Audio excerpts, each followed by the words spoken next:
بسم اللہ الرحمن الرحیم۔ آپ کے علم میں ہوگا کہ حال ہی میں غالباً 1 ماہ پہلے برطانیہ کی سیکرٹری خارجہ ریچل ریوز انہوں نے بجٹ پیش کیا پارلیمنٹ میں، اور عوام نے اور میڈیا نے، برطانوی عوام نے ان کو اس حد تک آڑے ہاتھوں لیا کہ ان کو جواب دینا مشکل ہو گیا۔ میں آپ کے ساتھ کچھ ویڈیو کلپ شیئر کر رہا ہوں، یہ دیکھیے۔ I just asked you, did you lie? Of course I didn't. Chancellor, you made history in your last budget when you increased taxes by £40 billion in the biggest tax-raising budget in over a generation. You said at the time it was a once-in-a-parliament tax-raising budget, and you told me explicitly Labour would stick to our manifesto commitment not to increase taxes that working people pay. Today, do you still stand by both those promises? And if you can't or if you won't, aren't you making a mockery of the voters that put their trust in you at the general election? Thank you. The Chancellor has been accused of lying to the country after it emerged that she never faced the £30 billion black hole.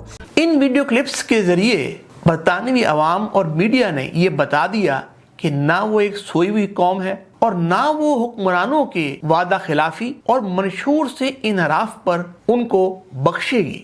اور مسئلہ دو ہیں ان کے کہ آپ نے پچھلے سال budget میں یہ وعدہ کیا تھا کہ ہم مزید ٹیکس نہیں لگائیں گے، اور آپ کے مینیفیسٹو منشور میں یہ جو لکھا ہے آپ نے اس سے انحراف کیا ہے، جو کہ برطانوی عوام کی نظر میں ایک ناقابل معافی جرم ہے۔ ہم اپنی طرف دیکھیں تو ہمارے وزیر خزانہ، چاہے اب اورنگزیب صاحب ہوں، پیچھے ہمارے مفتاح صاحب ہوں، شوکت ترین صاحب ہوں، حفیظ شیخ صاحب ہوں، جتنے بھی تھے اور حکمران جماعتیں، کیا کبھی ہم نے ان سے سوال کیا، ان کی جواب دہی کی، ان کے منشور سے انحراف پر ان سے پوچھا؟ تو جب تک عوام باشعور نہیں ہوگی، سوال نہیں کرے گی، اپنے حق کی آواز نہیں اٹھائے گی، تو یہ ظلم تو ہوتا رہے گا، اور ساتھ ہی ساتھ خود اقتدار حاصل کرنے کے لیے میدان میں نہیں آئے گی، سیاست کا عملی حصہ نہیں بنے گی، تو یہ A party, B party, C party آتے رہیں گے اور آپ پہ ظلم کرتے رہیں گے، اور پھر اے بی سی کے بعد پھر وہ پارٹی بھی آ جائے گی جو بعض اوقات ان کو لے کے آتے ہیں،